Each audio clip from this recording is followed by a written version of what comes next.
Babylon, the fall of the richest city of all time. Babylon was once the richest city on earth. It was a bustling metropolis, home to great kings and queens, and its streets were lined with gold. But then, in a matter of days, it all came crashing down. Watch this video to find out how and why Babylon fell. In 539 BC, there was a historical event known as the Fall of Babylon. The Neo-Babylonian Empire came to an end at this time with the invasion of Babylon by the Achaemenid Empire led by Cyrus the Great. Many ancient sources, including the Cyrus Cylinder, the Greek historian Herodotus, as well as a number of texts in the Old Testament, mention the fall of Babylon. The history of the city of Babylon, which is today's Iraq, dates back to the 3rd millennium BC, when it was a minor port city on the Euphrates River. Babylon was then a component of the Achaemenid Empire. The settlement will eventually expand and become one of the most significant cities in ancient Mesopotamia, under the leadership of the Amorite monarch Hammurabi. Babylon rose to prominence as a regional power during the 18th century BC. The sixth king of Babylon's first dynasty was Hammurabi. He supervised the tremendous expansion of his empire throughout his lengthy rule, conquering the city-states of Elam, Larsa, Eshnunna, and Mari. He considered this as a holy duty to bring civilization to all people. He established Babylon as a dominant force in Mesopotamia by driving out the king of Assyria, Ishma-Dagan I, and forcing his son to pay tribute. Hammurabi simplified government operations, oversaw multiple construction projects, enhanced agriculture, repaired and rebuilt infrastructure, widened and fortified the city's fortifications, and erected lavish temples to the gods. Although he also paid attention to military strategy and conquest, according to his own writings, his major objective was to improve the quality of life for people who lived under his dominion. Mesopotamia was under Babylon's rule at the time of Hammurabi's death, but his successors failed to keep it that way. As a result of his active engagement in regional battles, he may not have focused on creating an administrative structure that would assure the continued operation of his empire after his death. This may account for the absence of an efficient bureaucracy.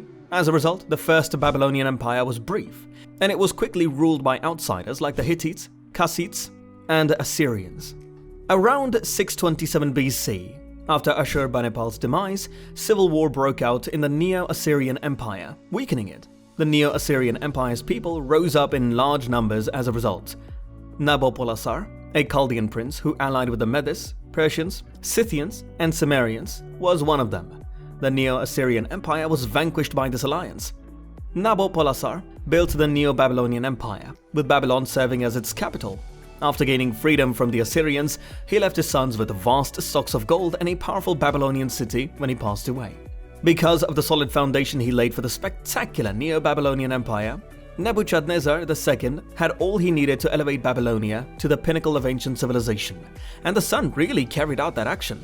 After Nabopolassar was replaced in around 605 BC by Nebuchadnezzar II, the Neo-Babylonian Empire reached its height. The Neo-Babylonian Empire ruled over Babylonia, Assyria, portions of Asia Minor, Phoenicia, Israel, and northern Arabia from around 562 BC until his death. Nebuchadnezzar II is best known today for a select number of significant deeds. He is known to have expelled the Jews from Babylon, taken control of Jerusalem in 597 BC, and destroyed the first temple in that city in 587 BC, the Ishtar Gate in 575 BC, and the Hanging Gardens of Babylon, which are regarded as one of the 7 wonders of the ancient world, are 2 other prominent monuments of Babylon that are commonly attributed to him. However, there is still debate about whether Nebuchadnezzar II deserves credit for building the Hanging Gardens. The theory that this monarch ordered the building of the Tower of Babel, but not under that name, is much more intriguing and contentious. The Etemenanki of Babylon are thought to be the most likely contender for this building. This ziggurat was devoted to Marduk, the deity who served as Babylon's protector. The kings that followed Nebuchadnezzar II were far less competent than he was, and their reigns were very brief.